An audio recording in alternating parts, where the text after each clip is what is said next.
right, so there's no gainsaying that drugs and substance abuse has become a problem in our society. What is the driving force? This morning we'll try to see what is, or perhaps what we can do as we try to examine the roles of societal factors in drugs and substance abuse in Nigeria. And joining me in the studios is a friend of the house, no stranger to the microphone. Dr. Dokun Adedeji is here.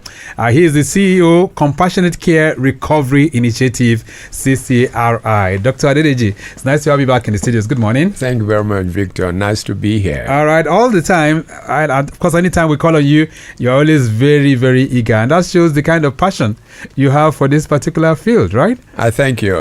Truly, that's true. So CCRI, let's talk about what you guys do first off. What we try to do is the treatment and rehabilitation of persons suffering from substance use disorders to help them. And I can tell you that it works. It's working? Oh, it works. I've had the privilege of helping many people who are today in very high positions in different spheres of life. Right. And they're living productive, drug-free lives. So I can say with confidence that it works. So for anyone who is more or less addicted to drugs and substance abuse, they can get out of it? That's what yes. Oh, yes, I can tell you. Oh, they do get out of it. It's not a terminal situation. No, it isn't. And I'm glad that you are raising it. People think that is the end of their lives and they amount to nothing. That's not true.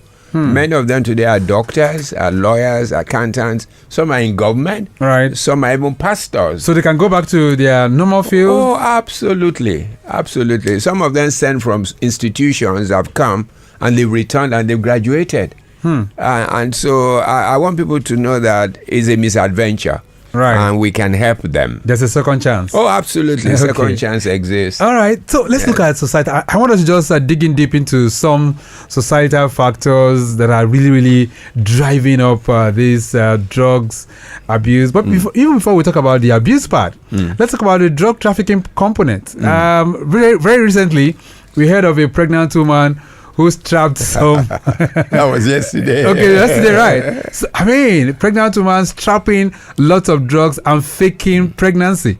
Wow. I think that was the height for me, really. No, it isn't, Victor. You'll be surprised at the ingenuity of our people in breaking the law. There was a particular day I was talking with General Marwa, and I said to him, with all the things that you guys do, pick people up almost every day, right? Why do people carry this? He laughed and said to me, Dokun, that is the essence of greed. Greed? Yes, because people will do it no matter what you do. Is it just greed? Because I'm thinking that perhaps the punitive measures that are applied might just be too lenient. I really don't think so. You know, in my own concept of punitiveness, I don't think the severity of punishment is what deters people. I think that the components around it that we should explore. Right. What I would suggest, what I would think, in any case, I don't like death penalty for anything. I don't. No corporal punishment? No.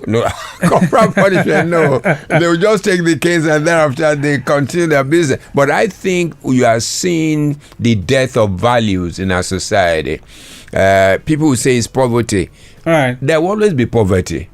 Anywhere. But that does not predispose you to such criminality. But the fact that you see people, they are caught on a daily basis. Why do you want to go in that realm again?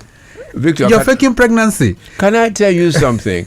If somebody succeeds once, he can make a lifetime of wealth. You mean it? Oh, yes. So they say to themselves, yes, I've done it thrice. Let me do it this last time.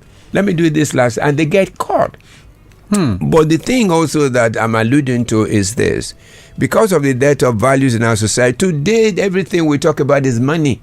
Right. And so everybody wants to be rich. Everybody wants to get money. By any means. Right. Yes. And you know, if you also look at it, there's a death of conscience as well. Somebody knows, these people carrying it knows the consequences that these things... So they know they can be caught. Oh, they know they can be caught.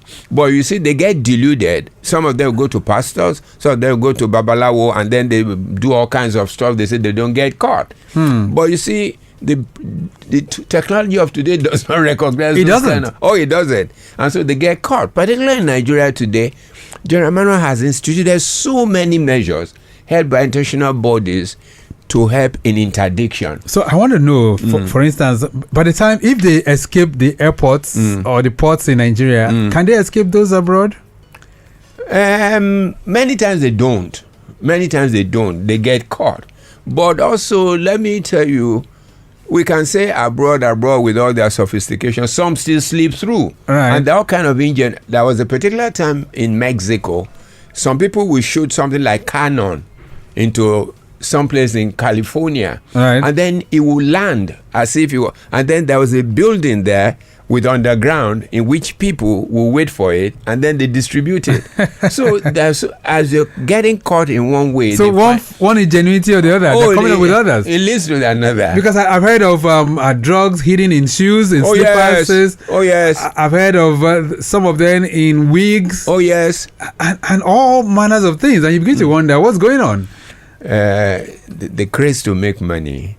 Right. And then the porosity of our checking system, and also the level of corruption that's in the society, and as I said and I keep saying, the issue of our value system. If we don't deal very fundamentally with these little, what we consider little things, right, we'll be missing it. Do you see any connivance between the security operatives and those that are trafficking these drugs? You can't lose sight of that. I can't lay my hand directly on it in these recent times. But we knew that there was a heavy measure of connivance with those security people, because it's difficult for you to escape the various levels of interdiction and then get on the plane or get somewhere. But they still do. So there would be an element, and that speaks to corruption. Right. Because it's a chain. Okay. And then if you make the money, you give something, and then you build up an empire or a network of corruption. Lagos Traffic Radio 96.1 FM. This morning we're exploring some societal factors that is actually driving up this insatiable drive for drugs. Drugs enough ramifications, really, not just the abuse part now, but even drugs trafficking. And Dr. Dokun Adedeji is taking us to the classroom. He's the CEO and founder of CCRI, which is the Compassionate Care Recovery Initiative. All right, so we've been able to establish some of the facts in the society, driving up. You said values, very much a part of it, societal values. What we lay claim to, all we are so much interested in is materialism. What are the religious institutions doing to change the narrative? Or what are you seeing? Are they also helping to drive these things? I think a lot of them are getting convinced now of the reality of substance abuse. Incidentally, I was at the church on Saturday to speak to parents. And then they were shocked at some of the things that I said to them.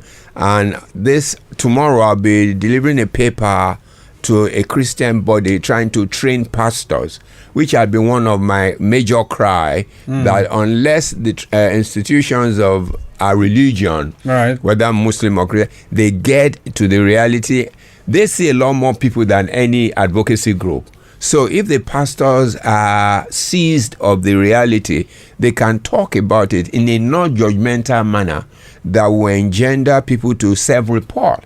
And I'm glad that we are getting to that point. Many institutions, particularly the churches, because I'm a Christian, so I don't know what happens elsewhere, all right, is that they're beginning to speak about it. And the more we speak about it, the more, I'm not saying we should be permissive, but this is a reality. And one of the things that we're beginning to speak globally, right, is that substance use is a public health issue. It is not a criminal issue. It is not a criminal case. Oh, no, it isn't. So we should not look in the judgmental or punitive aspect of it. Because what do I mean by, people then say to me, if they clean up or do they relapse? I say, of course they do. If you have cancer and they treat you, have remission, you can also come back to your normal life. Yeah, absolutely. And then even the cancer can come back. If somebody is diabetic and he uses it and he forgets to use it for about 1 week, the situation will relapse. So we should expect the same thing. As you said second chance. Right. Second chance is not only second time. Second chance can be the fourth time, but you never know. So we must begin to look at substance abuse, addiction, and the rest in a more humane manner. All right. That cause us to help, and then be interested and show empathy to these people. Let's get to one very touchy one aspect, which has been at national discourse for quite a while now. Let's say this month. I mean, we had the enforcement of the ban on alcohol sold in sachets very recently. It was, kicked off on the 1st of February. And I could see that we had lots of people who were very much against that ban. I mean, some were saying for economic reasons, this is going to really, really turn Nigeria backwards. What's your take as an advocate against drugs and substance abuse? I was called to speak on it on TVC, and I was very emphatic that this was just the right thing to do. I even said that it was late coming, because we should have done this a long while ago. But in Nigeria, we wait for things to overwhelm us and then to get to a point in which we are struggling. We shouldn't have. I support it 100%. Why? And I'll tell you why. The sachet alcohol makes it easily accessible and affordable to any person. If you've seen students going to school, age 8, 9, 10, buying these sachets and putting in their pockets, you understand what I'm saying? You mean it? I'm telling you. 8, 9, 10. I have seen. It's not that I'm saying. I've seen. I was called to a town somewhere in the southwest to help them set up a rehab center. They brought to me 4 young boys who were about 10 years old already using substances. Wow. The thing is, any of this you can buy for about 50 naira, 100 naira maximum. And I beg people to do something. When you see the sachet on the floor, pick it up. Read the label on it. Some of them, they call them beaters. They have 42% alcohol content. 42. Another one that I know, I don't want to mention them, 40% alcohol. And so people, there was a study done by Yale and also by Cambridge. That's Yale University? Yes, Yale University, Cambridge and Oxford. They came together and do some analysis, and they found that it is not even the volume of alcohol you take that is inimical to your health. The fact that you take alcohol at all, and it's been incriminated in the development of dementia and also liver cancer, because from cirrhosis. And even now begin to, young people, right? Their organs are not matured. Even the brain of a normal person. I mean, for a 10-year-old to be taking alcohol. To take alcohol. And one thing we have found out is this: the moment you start abuse early, it's going to change the configuration of your brain. That's why we call addiction a relapsing and chronic brain disorder. If you don't deal with it, and then you find that in later life, you begin to see an element of cognitive dissonance. They cannot really think their age because it has affected them. And so we need to begin to educate. Anybody who says, don't ban, is speaking from a position of ignorance. Yeah, but for the manufacturers, they are saying, look, all the instructions are put there. This is not to be consumed by or bought by the adolescents and the likes.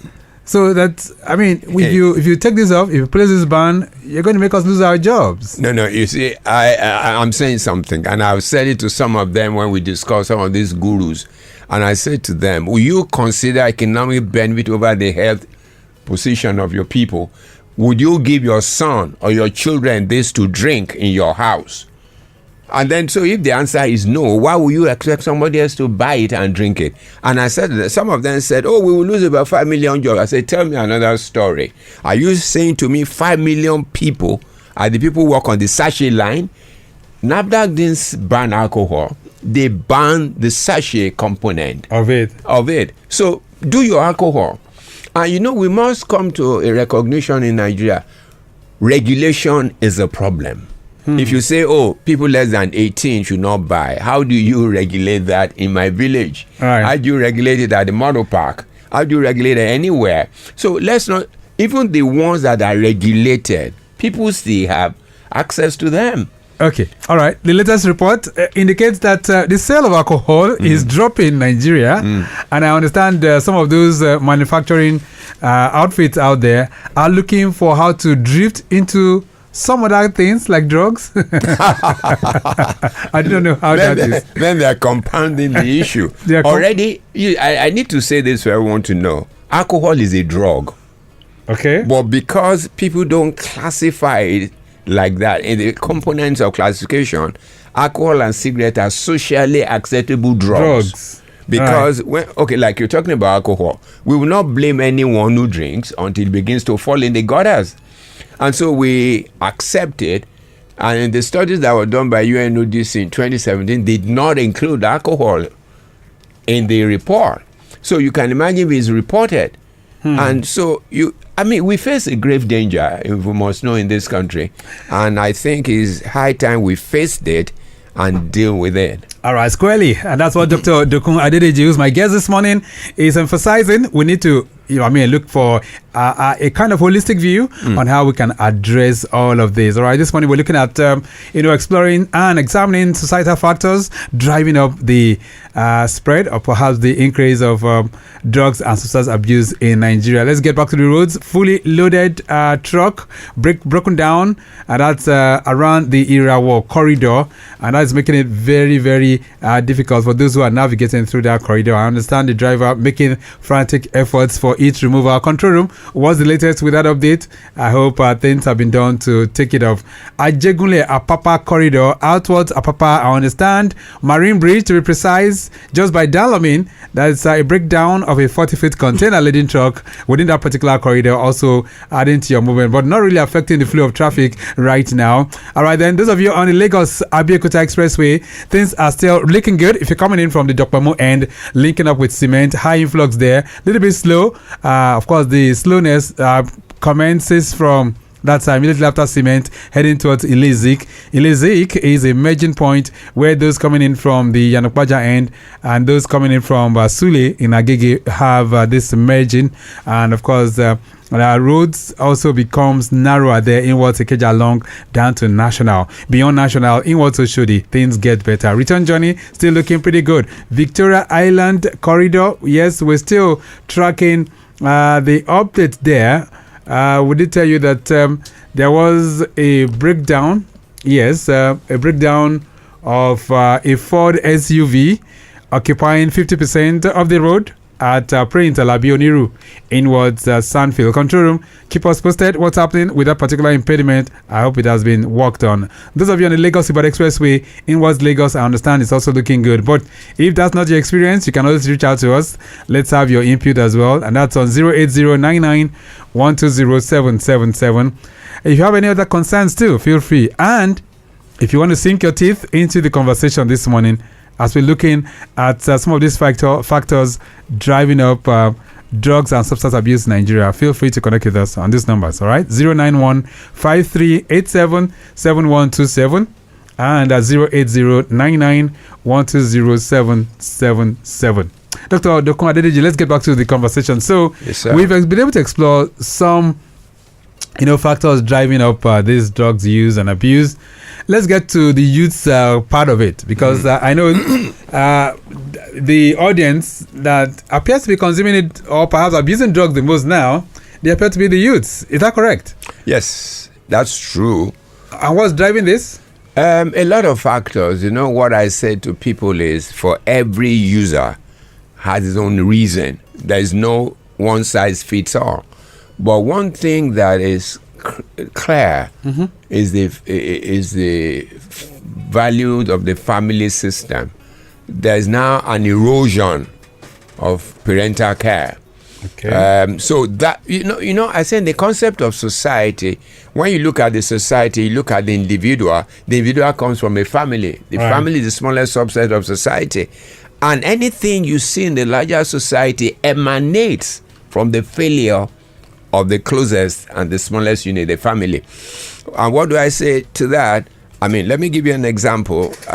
When I was in a particular center, I set up a center for them in Abeokuta, where we were taking graduates, undergraduates, and professionals and workers.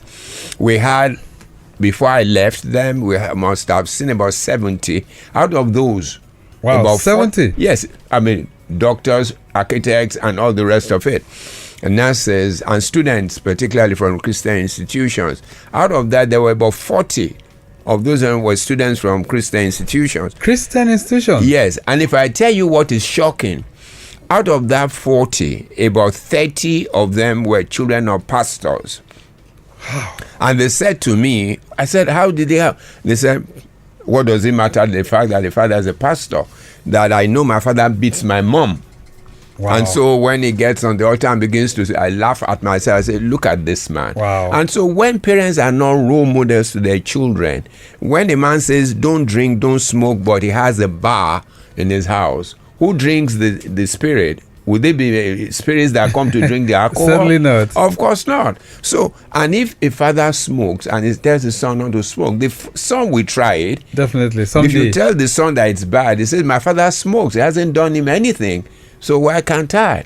So parents must sit down and be parents again. One of these things that I say to parents when I talk to them is, if you look at a parent-teacher association meeting of any school, you hardly will find the man there. Only females will be there. Where are the men? The men will say, oh, I'm running around to make money. Make money for what?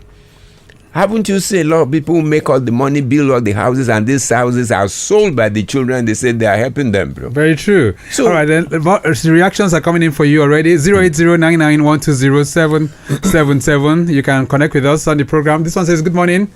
It says, good morning, Dr. Dokun. Please, how much of drugs abuse in Nigeria is linked to unemployment among young people? Thanks. Bayo is sending that one in. You know, Bayo, I'm very careful to be very segmental about these things because people want to use that as a social file because there is no job. Across the world, there is no job. I understand that, but there's no particular figure associated with the fact that, oh, because there's no job, people... I mean, professionals use drugs, they're working. Doctors use drugs, they're working. So I want us to be very careful in just picking a point and say that's why people are using drugs. True. It's a part of it. It's a significant part of it because the devil finds job for the idle hands. So the person is not. If you go to some areas around the country, I don't want to mention them. Right. You go there around this time, you see young people in their productive ages sitting down, just whiling away, smoking and doing drinking. nothing. Right. Do nothing.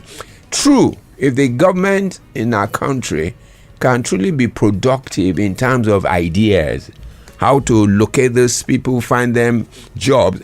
Jobs does not mean put them in offices.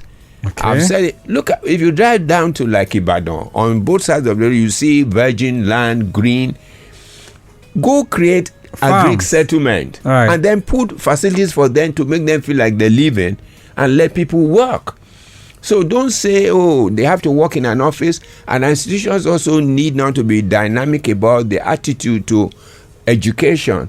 Must it always be white-collar jobs that people will work for? Certainly not. So those are some of the considerations as a people we must begin to explore. All right, then. Dr. Dokun Adedeji is here with us. If you want to ask him any question, feel free. 08099120777 and 09153877127. Those are the numbers that you can connect with us.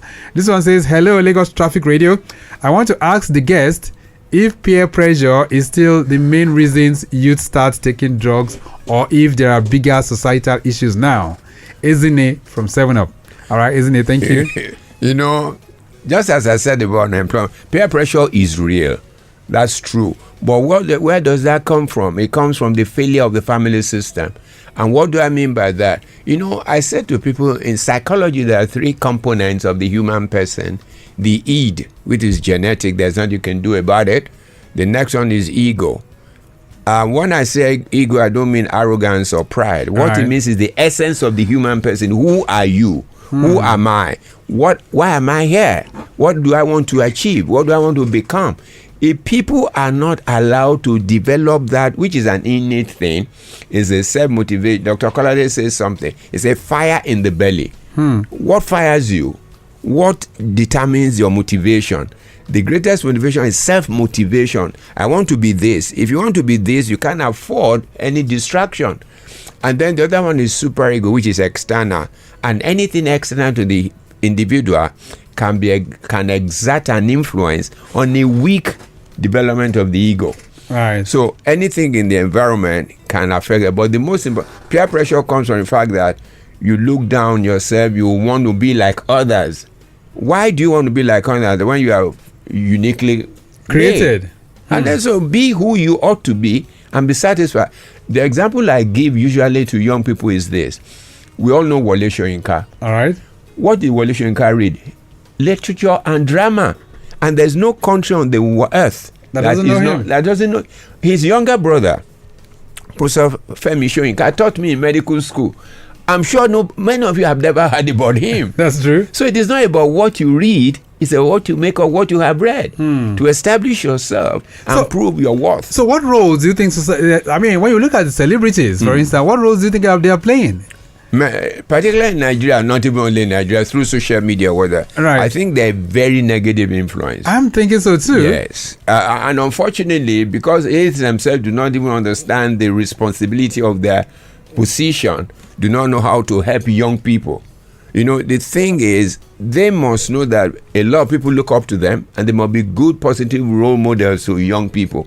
But today, what do we find? They are the ones on social media who will be puffing, who will be drinking, and then so the young people say, if this man can do this, why can't I? Why can't I do so? And so... All right, that's a message here. It says, good morning, I'm a mother of 2 boys. What early signs should parents like me watch out for before addiction becomes serious? Folake is sending that one in. Thank you. Thank you. I like that question. This what I say principally is changing behavioral pattern. Don't wait until you think that when you begin to see your son change in terms of his dressing, the manner of attitude, the way he speaks, the way he does things, his grades are dropping in school, he begins to wear strong perfumes or use strong street menthol, or he begins, like in the house, he wears sunglasses even within the house, and then you know there's something wrong. The thing to do is watch out. Be very observant. I said to parents, don't wait till your children are teenagers before you begin to be observant. Begin to watch them as they are growing up. So any change in behavior will signal something, not necessarily drugs, but those are some of the things parents need to look out for. All right, then Lagos Traffic Radio 96.1 FM 08099120777. Update from the PWD corridor from the control room says unobstructed movement from Iyano Dokpemu underneath the bridge in was cement. Busy from cement connecting Ikeja along heading towards National due to narrow path approaching National, and of course the Monday morning influx. We can also tell you it says further movement down to Shodi is getting better as well. All right, feel free to connect with us even as we talk about drugs and substance abuse, especially the societal factors that is fueling all of that. You can feel free to connect with us as well on the regular numbers. This one says, I want to ask if broken homes significantly increase the risk of drug addiction. Shehu Ibrahim, one of our regulars. Absolutely.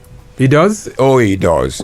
You know, because broken homes, you need to interrogate why it broke. That's one.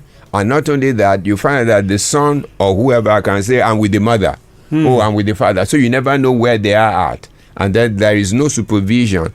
You know, one thing that parents need to know is in a family setup, in the training of our children, the 2 parents are required. Because each has a role. The father has a stabilizing and role modeling effect.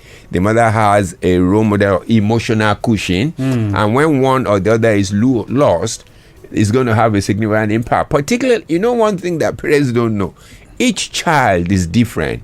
It's different in the understanding of the concept of what has caused the problem, and their interpretation of it leads them to the various things we see.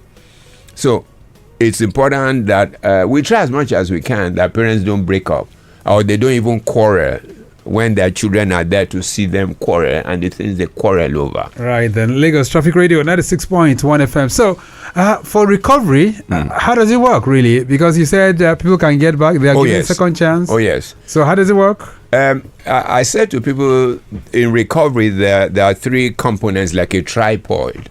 The person itself who is suffering from substance use, and then the center the person goes for recovery process, that is rehabilitation, and then the family component, which is extremely important. What do I mean by that? Tell me. If somebody has a problem and he says, look, I want to stop this thing and I want to better, and it goes to a good center and is taught and given coping skills and all the rest, and he comes back home and the home does not accept him, or the home reminds him of the lapses he's fallen into, then it's going to relapse. If the circumstances that led him to addiction are still present within the home. And what do I say to parents? Don't make promises you are not going to keep.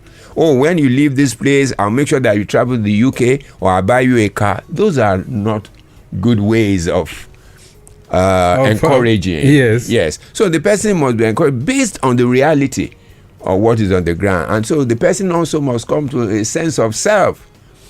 What do I want to be? Who do I want to be? What do I want to do with my life?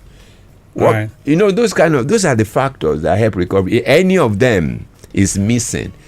Also in recovery in the centers, today in Nigeria, rehabilitation has not become a commercial enterprise in which people also set it up without any knowledge, without any basic understanding. And they want to make money from it. Oh, of course they make money. I mean, there are centers where you see they charge about 2 million a month. Wow, that's huge. Oh, yes, it's All huge. Right. Mr. J says, Doctor, how can schools collaborate with organizations Oh, we'll be glad to educate students? Oh, yes. There's Mrs. Williams is sending this one in. No. Let her get in touch with us. We'll sit down together and formulate a way in which to help students. All right. Because one of the things, don't be frontal with these things.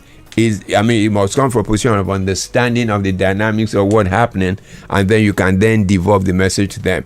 And it must not be a one-time message. It must be something on a regular basis that they see either in drama, visually, and all the rest, because they remember. All right. But do not be judgmental. We'll be glad to help the school. All right, so let's get to that aspect before we round off now, Dr. Dokun Adedeji. So, what do you say to those who say, well, some drugs are used for creative purposes? That's not true. That's not true. That's just... You do not agree? No, I don't agree. It's perception. What people do not understand are expression of the benefits, in quotes, that we get, are a perception of what is lacking in us. Okay. Somebody says, oh, when I take it, it makes me sleep. All right. So I ask them, before you met the drug, how were you sleeping? People don't interrogate the things that they describe. Somebody says, oh, if I take it, it makes me high. It makes me high. It makes me write very well. You never interrogated your capability. Okay. One thing I tell people, this is biblical, is the story of Moses. Right. God called Moses. I said, I'm going to send you back to Egypt. Moses began to give all kinds of excuses. Right. And then God said, no, I've sorted those things. Then he said to God, I don't have anything. God said, what do you have in your hand? He said, I have a rod. He said, throw it down. He threw it and it became a serpent. He said, pick it up. He picked it up, became a rod. Would you note that nothing that Moses did in Egypt was out of the use of the rod? So what I interpreted to mean is everything a man needs to be is right there with him. Is right there. The only thing is just search for it, take time to introspect, and find out your capabilities, and there you are. All right, so CCRI, where are you guys located? Our office is off Allen, number 9, Adeboye Sholanke Street, off Allen Avenue. That's where we are. Our center is in Abeokuta, okay, where we rehabilitate. But we're going to move to Okfada very soon, where we put the men, and then the women will be in Abeokuta. All right, then. I'm sure that there'll be lots of time for us to still engage on this, and then we can continuously do much more in terms of advocacy on how to stem down the tide of drugs and substance abuse in Nigeria. Dr. Dokun Adedeji, always a thing of joy to have you in the studios. Thank you very much, Victor. I really appreciate when you bring me here. All right, Thank you. Okay, so that's how far we go on the program this morning. We'll be able to reflect a bit on what we need to do, especially exploring societal factors that is fueling the spread or perhaps the increase of drugs and substance abuse in Nigeria. We have to go. Mike James has produced the program this morning. Maximum shout out going out to him. Jamiloju Babatunde in the building. OJ that's Ogoluwa also in the building as well. They are interns doing their stuff here. Maximum shout out going out to Remy Aluko of our social media team. Our executive producer is Tayo Akonle. My name is Victor Terry. Have a splendid day. Bye.